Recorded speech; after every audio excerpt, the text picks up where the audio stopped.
Wah,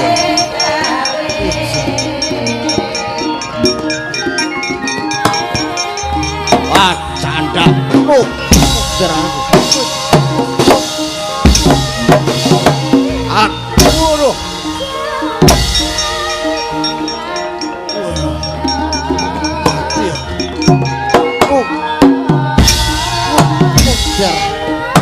Waduh.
Pecah sirahmu.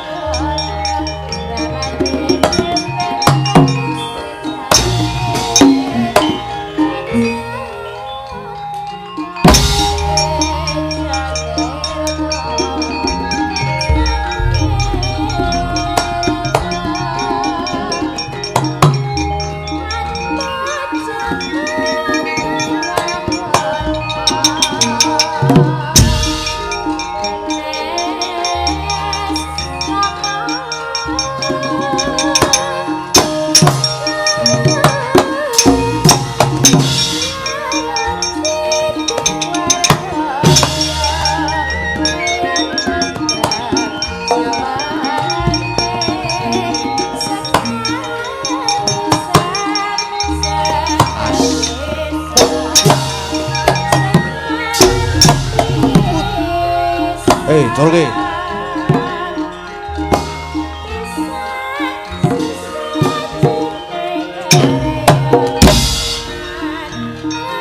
Ayo, atuh goto.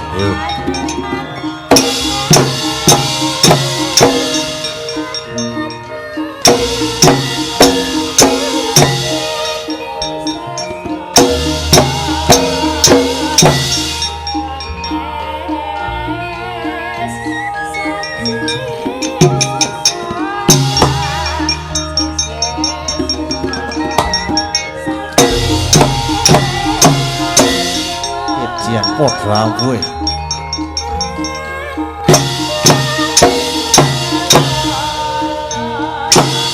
Waduh.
Aku rawa bubar maut mungso Anoman.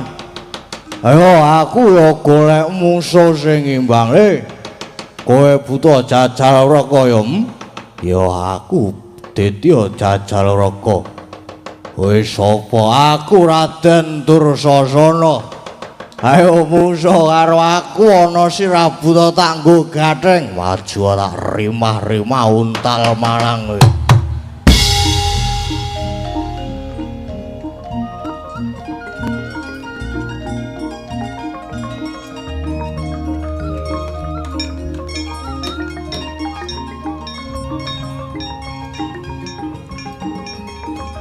Wah, rada medeni.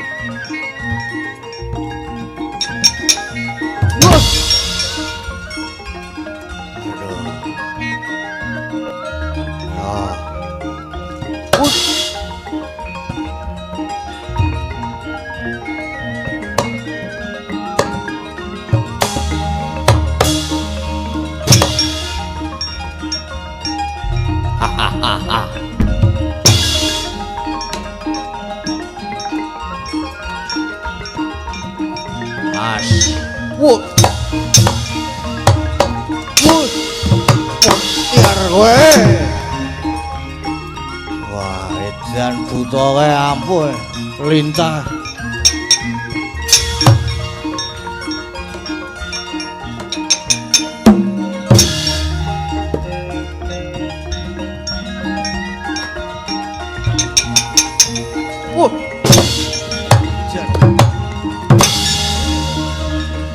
Ojo Indra.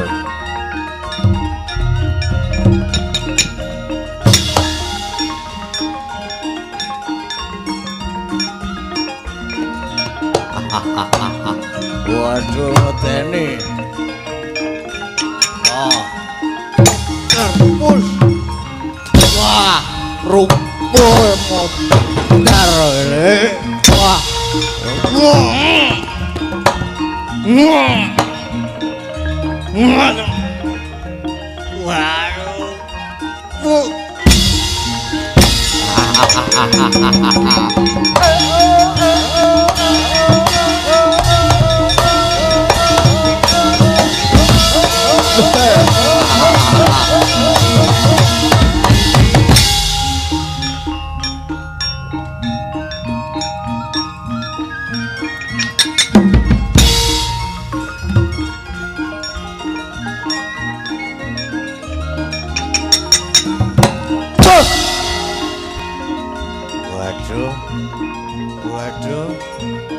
Waduh.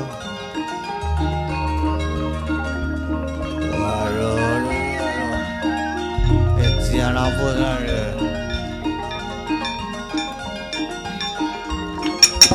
Waduh. Wah.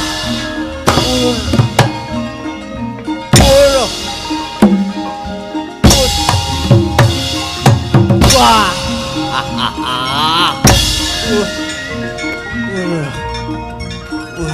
Mati lah. Woi. Wah.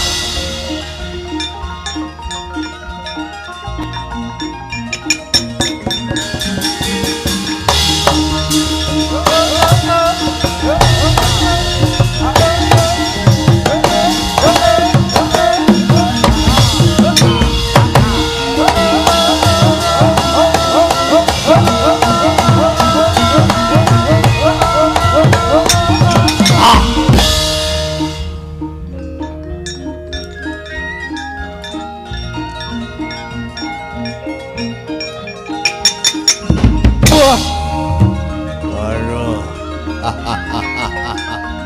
Ya, padha kowe.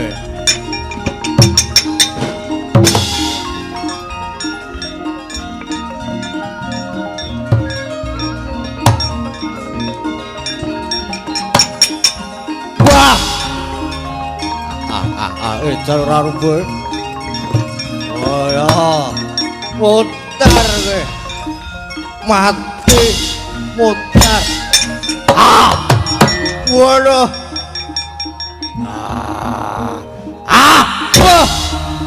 Wah.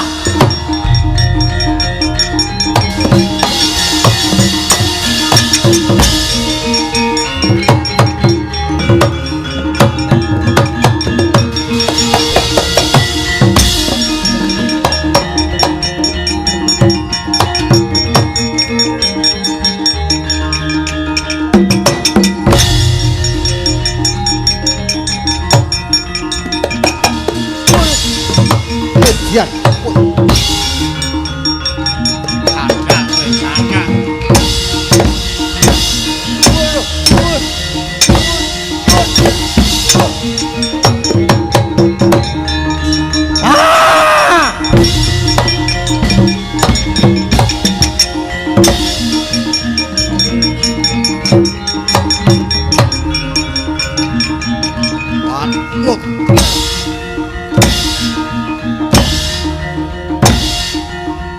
Iki kepiye to iki?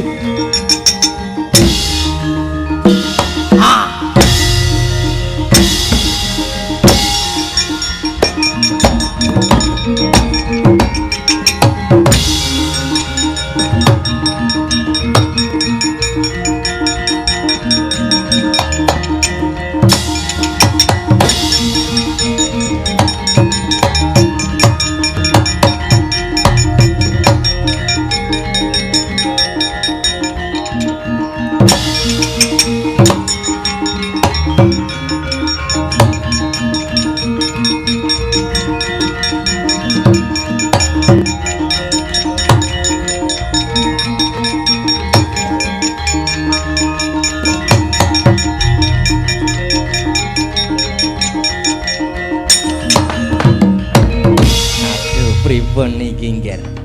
Jebul siswa-siswane Begawan Kesa Sidi nadyan wujude kewan-kewaning boten saged disangga enteng. Kurawa sampun bubar mawut. Prayoginipun pripun niki nggih? Paman. Salebeting sami Bandayuda niki wau kula miling-miling nyaketi pertapane Begawan Kesa Sidi. Lan cetha yen niki pepakem Makutha Rama mboten badhe dipun wedharaken. Lah nggih. Cetha mboten diparingki lajeng kersanipun kula ajeng nyolong laku golek lenane Begawan Kesa Sidi. Badhe kula lepasi senjata Kunta paman. Oh nggih prayogi sanget mriku nggih mang lepaske senjata Kunta.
Dewa Bathara ing atas Narpati Basukarna kae satriya lan senopati nanging kok laku culika nglepaske gegaman mongko sing dituju sesembahanku Begawan Kesa Sidi yen ngono tak saute pusakane Karna kae.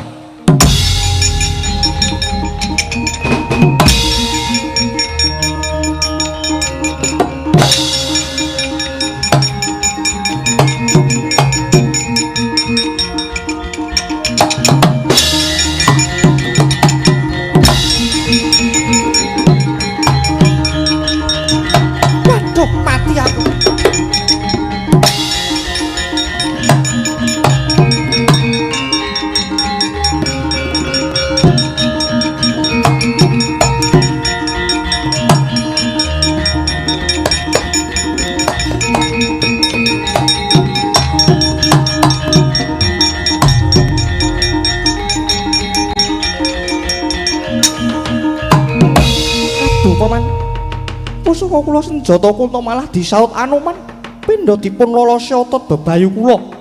Mongko menika pusaka ampuh paringanipun dewa paman. Aduh nggih. Lajeng kados pundi menapa mundur mawon paman? Kula mang dawuh mundur. Kula ten mriki mawon taunana windanana kula dereng ajeng wangsul. Yen dereng wangsul pusaka kula senjata Kunta.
Genti kang cinarita sarenging lampah ing sawetaning negari sing glawura wonten asramaning pendhita winastan Pertapan Desana kinarya pertapane sak raja pandhita peparap Begawan Wibisana karana sutaning galih kaya wis rumaos sungkan dateng eden-edening Marcapada labet kapegatan sing pepunden kang wis ngruwini nyuwarga ing Guruloka. Surya Pantara Ratri Astining galih parikedah sumusul dhateng kamuksaning Sang Prabu Ramawijaya. Kaya mangkono sigra Amurwani kang pandulu sedyaning kayunarsa awegas hawa nafsu patang perkawis ingkang mapan ing angganing kocap. Dadah sekala ana cahya mijil saking jagating Dyan Wibisana nanging ilanging cahya dadi wujud sipat titaing Bathara kagiat kadoro wekasan Sang Begawan Wibisana dadi jugar semedine.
Toto kadwisaya Indraksasara Maruta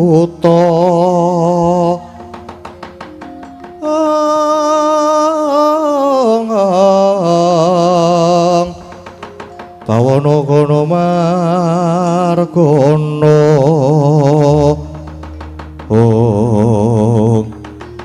gawe jugar nggonku patrap semedi temah dadi gragapan rasaku iki kok ana sipating titaing Bathara kang mijil saka anggaku.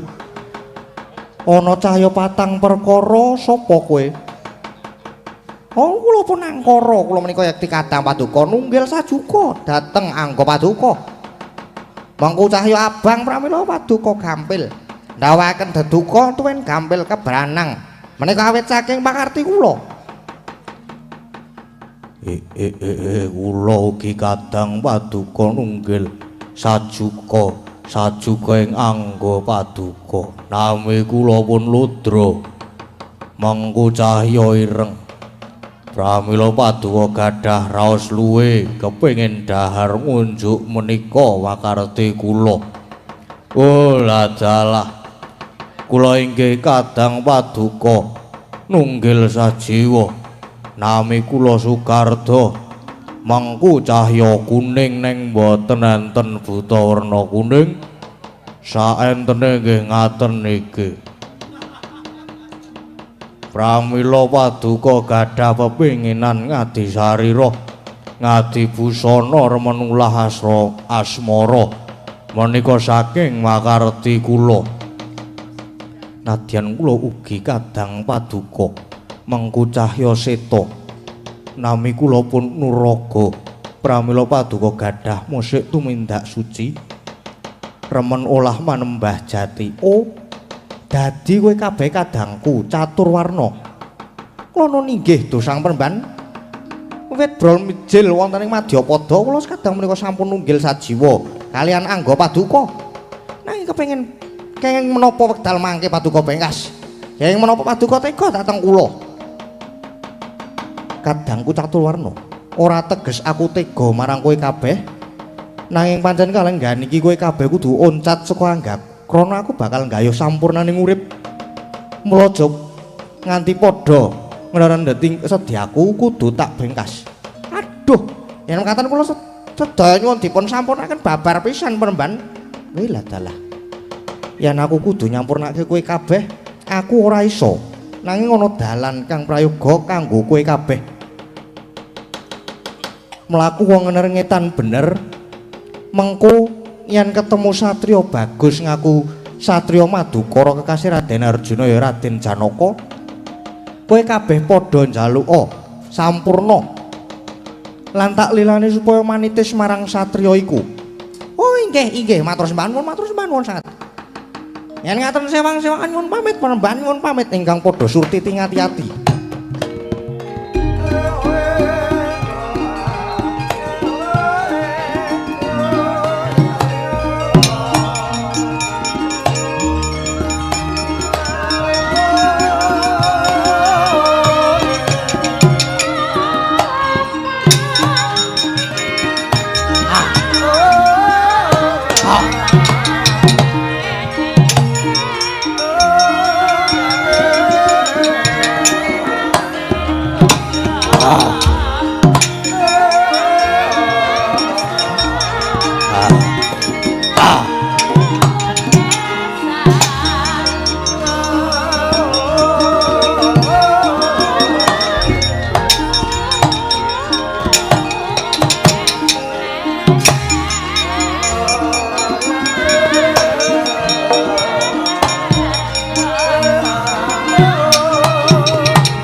saya dalu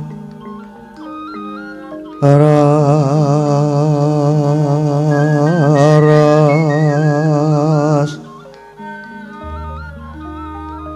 apyara sorot lintang kangku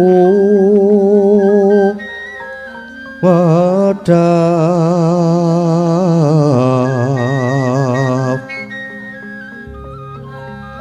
titi sonya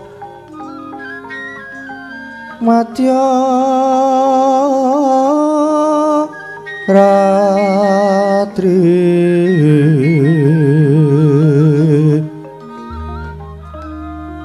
lumrang gandaning pos pita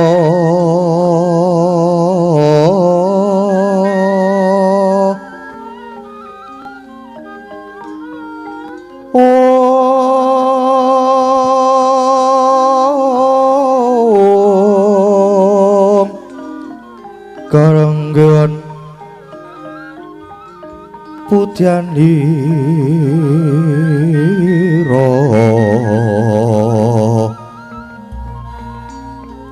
sang dwija warang brengeng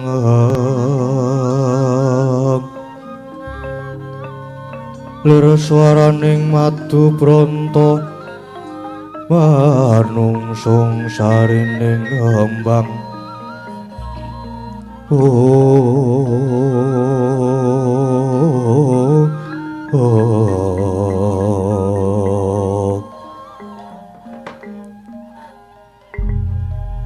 bocah bajang ireng angin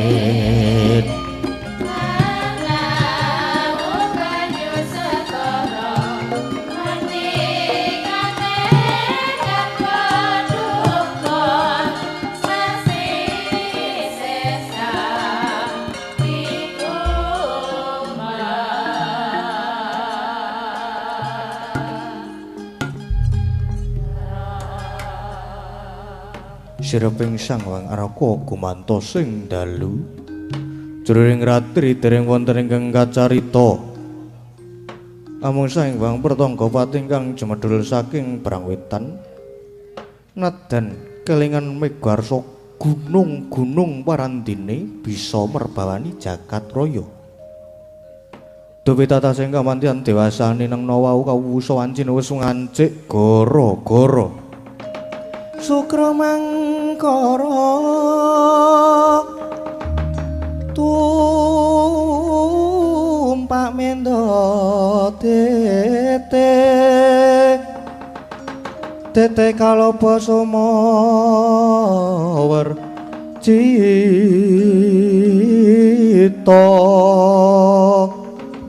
anggara rekata Buddha Maesaras Patimintuna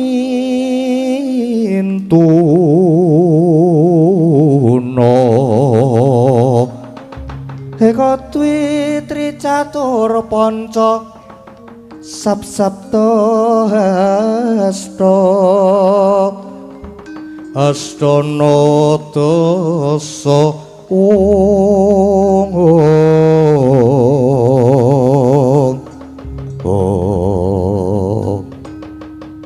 Goro-goro apa to pertandane goro-goro goro-goro ing jagating pakliran saiki amung ngurmati miji lira parapat punakawan Kilurah Sumargaring Petruk Smauna Kilurah Bagong ingkang samya gegecekan madyaning ora romba alon arire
sore padang bulan ayo padha dolanan rene-rene bebarengan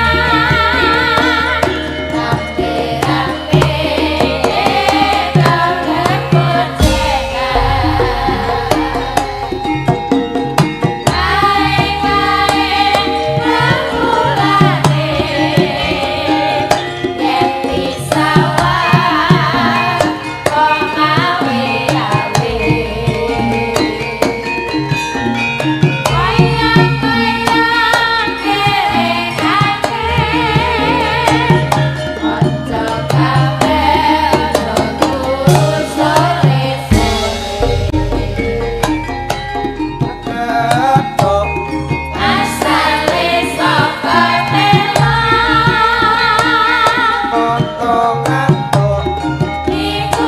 tangane apa asale saka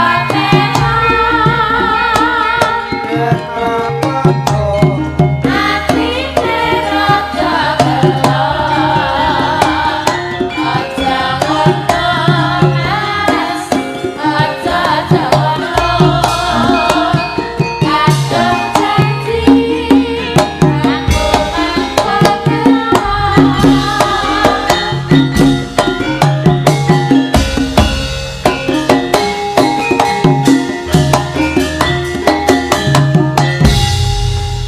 aku gara-gara Kang Gareng gara-gara truk gara-gara iki sowan ana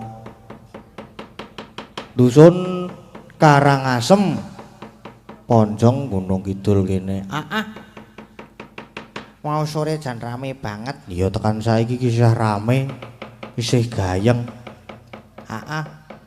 sekarang ya apa jenengane mau apa jenenge lelimbukan gasik iki gara-gara ya gasik kuduan neng bubar tetep jam 3:30 jeblok gundulku iki bare iki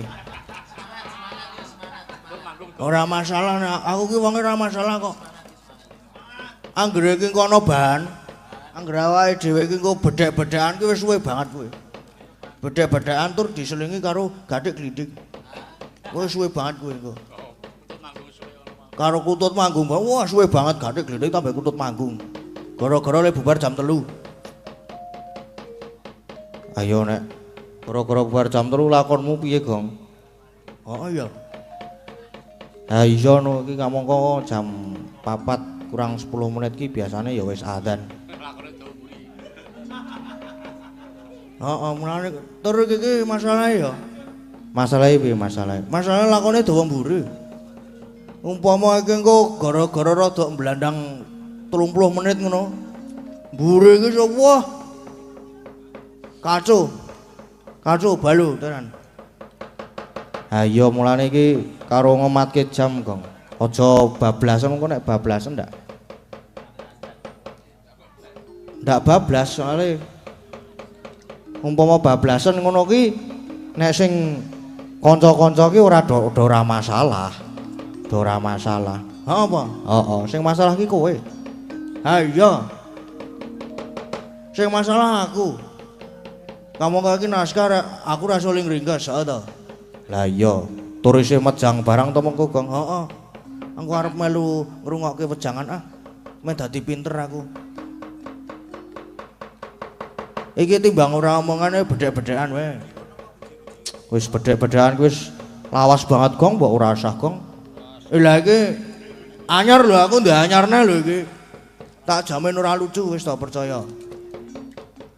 Ha apa iki? Ayo mumpung iki Kang Gareng kuwi sing kon wangsulan kuwi. Apa kene, Kang? Bedhek-bedhekmu apa? Kene iki cah pinter, Ci. Kene iki mbiyen ki sekolah ki ya tutuke padake. Heeh iya ya, percaya aku nek karo kowe iki. Saiki tak bedheki bab kewan. Kewan meneh iki. Wingi bar kewan lho. Ora masalah sing ana kewan ya. Apa? Kewan sing ora oleh mlebu pom bensin. Apa? Ayo kowe apa malah tekon genti? Kewan sing ora oleh mlebu pom bensin. Gajah. Ora tetep oleh gajah iki. Jaran. Jaran tetep oleh, jaran ora apa-apa ning pom bensin kok. Pitik. Alah pitik iki paling ger ngopo to? Ninggali rereget paling. Dadak nyapone. Kudu liyane.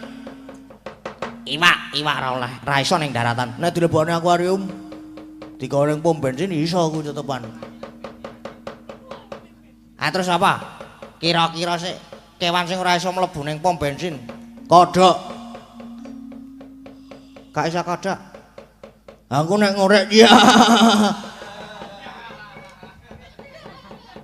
Be gayeng banget ra? Ora. Ora apa-apa ngene iki wae sing penting kok apa jenenge? Dawa banget isian wektune iki soalnya nek ora omong-omongan ki ya. Ndak ngelangut. Tor iki ya isih dikancani karo Dik Lintang Kairo. Ha iya no, ya masa adik kon omong-omongan dhewe ya ta. Engko bedhek-bedhekan karo Dik Lintang ki lak gayeng banget pisan. Bedhek-bedhekan pokoke malam ini bedhek-bedhekan. Ning isih ana kutut manggung barang e. Ora apa-apa, bedhek-bedhekan nomor 1 kok. Apa ora kutut manggung sik, Gong? Kok sik.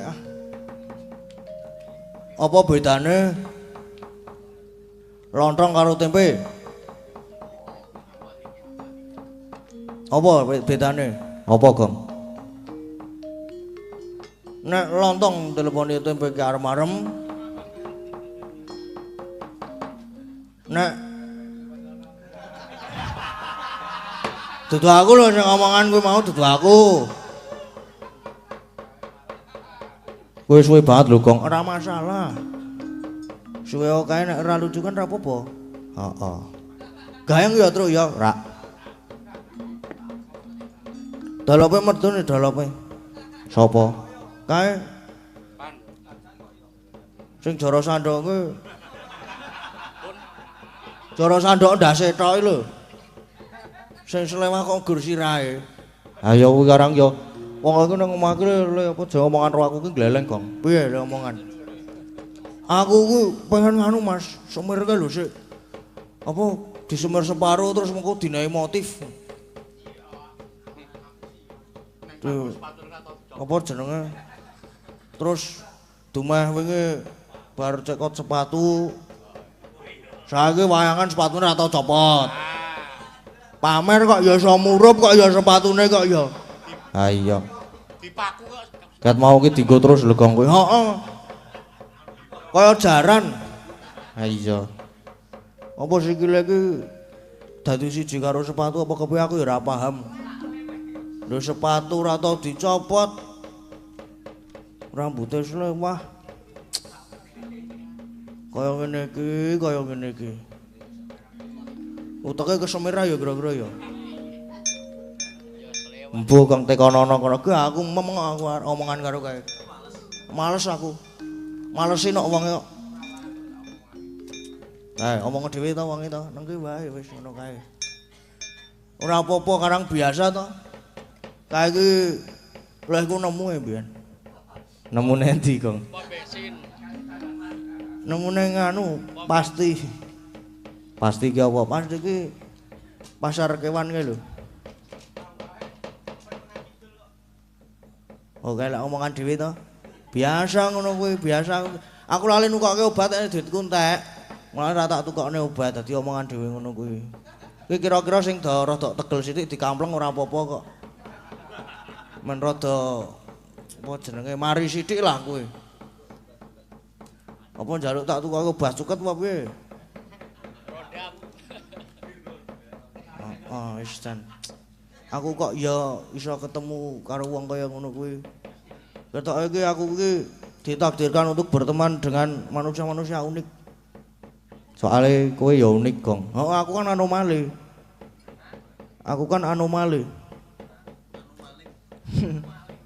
Anomali. Wis ah. Ha iya, mbok kuwi. Sapa jenengane kuwi? Bintang tamu Mbak Lintang kuwi dijak omongan, Gong. Ha iya no ya. Namanya bintang tamu ki mesti bintangnya tamu. Mbak Lintang. Nggih. Wah, isih kok tumben durung bubuk. Ayo, halo sayang. Halo juga. Kok Mbak Lintang ya, Mbak Lintang? Heeh ya lali karangan ya. Biasane iki amen iki wis antuk-antuk turu kae wis ngantuk. Enggak, aku tadi udah tidur. Wah, aku yang belum tidur ini. Kira tak Nina Bobo. Yo, Nina Kan Bobo. kemarin aku di Nina Bobo Mas Gading. Oh iya. Heeh. Ora ngerti to nek aku ngenina Bobo. Mulane. Pripun, Mbak? Kabare? Iya, Mas Gading sehat, belum ngantuk, Alhamdulillah. masih fresh. Jenengan gimana? Tasih fresh to niki. Wah, jantaran. semangat pokok lek. Nggih. Nungguin Mas Gading sampai bar pun semangat. Wah, ora semangat ngantuk gini. nggih. Nggih, pancen aku sesuk ki sekolah. Oh, sekolah. Sekolah. Aku barang ya kuliah sesuk ki. Sesuk ki pelajaran praktek ki ora oleh bolos. Lah. Mas Sesuk ki. Gading berarti sering bolosan ya, Mas ya? Bolosan wes. Aku meneng wae soalnya bener. Ora apa-apa lah. Nggih, Pak, niki ajeng nembang niki. Kutut manggung sudah ready atau belum, Mbak? Aduh. Sing gayeng mung gur kiwa panggung. Iku do sing dolop-dolope do berkumpul ning kono kabeh apa ya? Kutut manggung nggih. Nggih. Niki enten anune kok gampang. Iya, Mas Gading. Enten niki lho, iki ana sawerane mau iso ana tak gawa kabeh iki. Dari siapa tadi Mas Gading? Dari mana ke mana? Tenanan loh, Mas. Iya, ini saya juga tenanan nih. Oh, ini malah masih buka liriknya Lintang Asmoro. Sebentar, ini HP-nya ngelek-ngelek. Nanti to mau. Nah, ini saking Mas Pen-pen diwangun Banyumas. Oh, nggih. Nggih. Dari Banyumas nggih. Nggih, niki request Kutut Manggung. Nggih. Niki langsung kula nganu mawon. Langsung sah ben adil apa jenenge?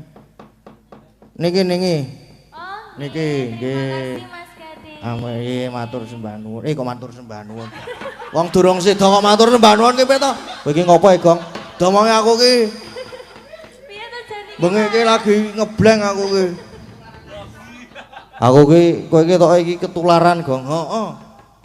Aku saben dina awor karo kuwi sing sirahe slewah terus dadi melu slewah aku. Enggak apa-apa. Tobat tenan kok. Grogi ya, Mas ya. Tremor grogi. Ora aku kok grogi. Ora guyu kowe. Nggih niki kutut manggung ya. Nggih kutut manggung no. Lenggah mawon niki napa? Wah nggih lenggah to kutut manggung alusan kok. Lenggah mawon.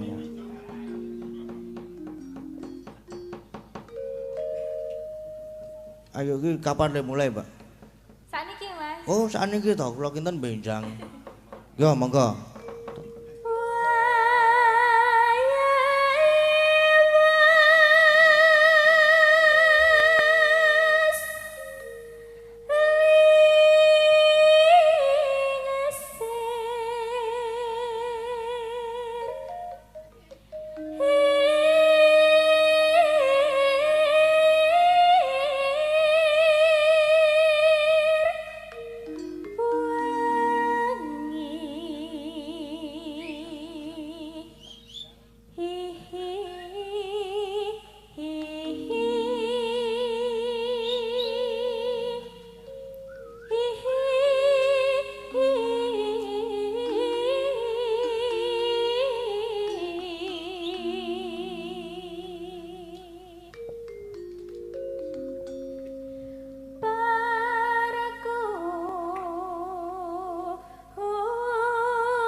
Ya ampun Nyapa gumujeng. jajan iki? Ampun gumujeng. Kudu guyu aku Mas Malian. Wah lah iki karang guyonku ki eye contact tok we guyon wisan.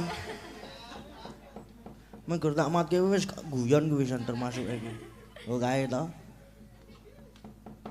Dilajengaken, Mbak.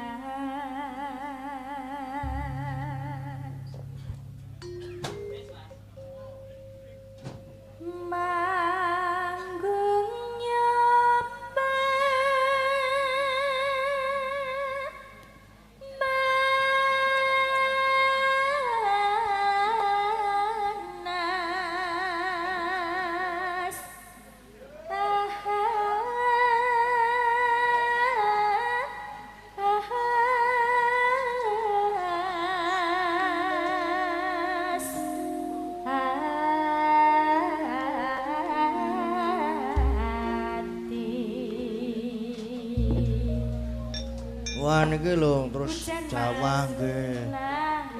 Berarti Iya, berkah. Bapak Ibu nggih. Nggih, terkabul artine ngaten menika niku. Niki. Tapi pembawa berkah loh. Nggih, Mas berkah terkabul niki. Nyapa tuh ke Mas Masot iki Mas? Apa? Ini lho, Pak sapa jenenge iki? Mas Hadi to, Pak? Heeh. Biasa nek Yamin iki pas aktif-aktive iki. Yamin iki aktif-aktive iki lagi guminjal iki. Mumpung urung turu biasane pamitan nonton wayang. Anggere gawe story kok ngene iki kok pamitan nonton wayang. Walah. Ke fotone foto wong turu kae lho.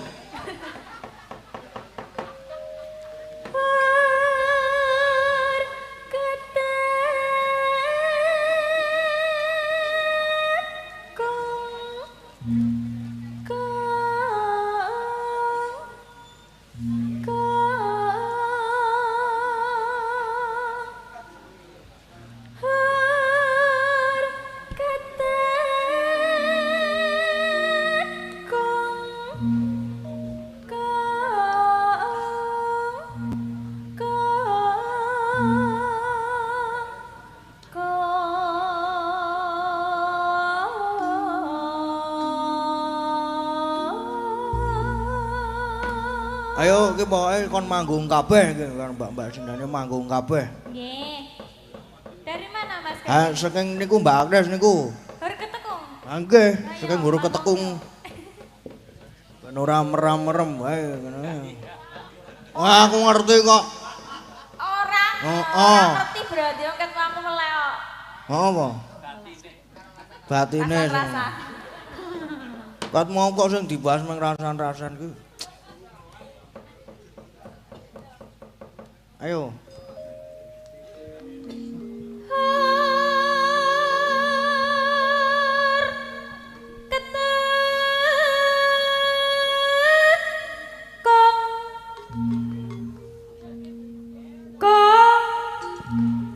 Gung.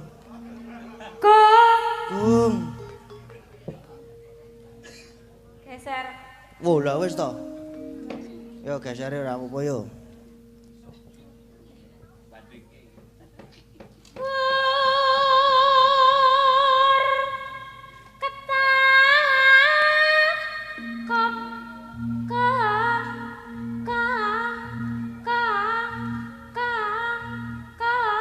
Oh, hop nek iso jae bar dipakani nek iki.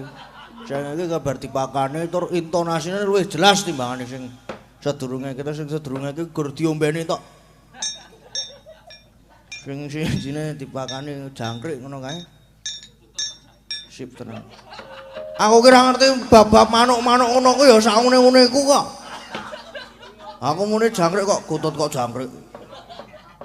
Doyan ra doyan aku guwek tak pakani jangkrik kok. Kene iki ya duwe guwek ya padake, apik ya guwek kuwi. Apik guweke. Apik. Delok. Aja no. Sih cilik. Oh, isih cilik. Heeh. Urung metu nganune. Ya wis. Wulu. Wis. Wis metu tipis. Tipis, wulune wis tipis. Heeh. Wis oke apa urung? Sithik ya nek tipis Ya ki tipis ki sithik. Heeh. Nggih. Warnane rada-rada klawu-klawu ngono kae. Klawu. Heeh. Apa kae?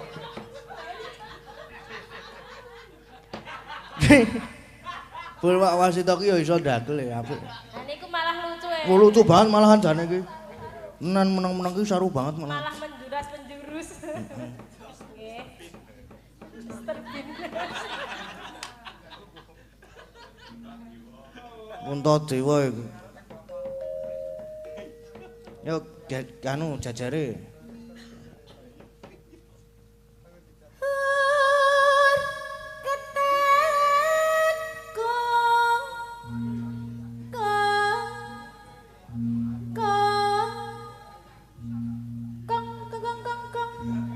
Oh piye?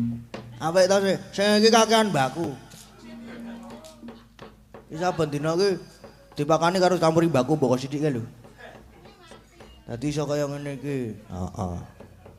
Gesere ragong. Ha iya no kudu no. Jajare. Gesere iki apa to jane iki? Aku ya bingung lho ngomong gesere iki. Ya wis pokoke geser ngono lah. Ayo, sapa to Mbak Ayu?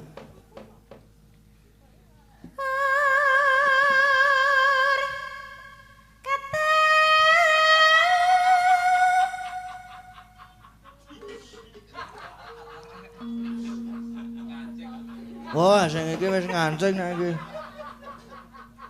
Wis ra iso iki sok dibeleh wae iki sesuk.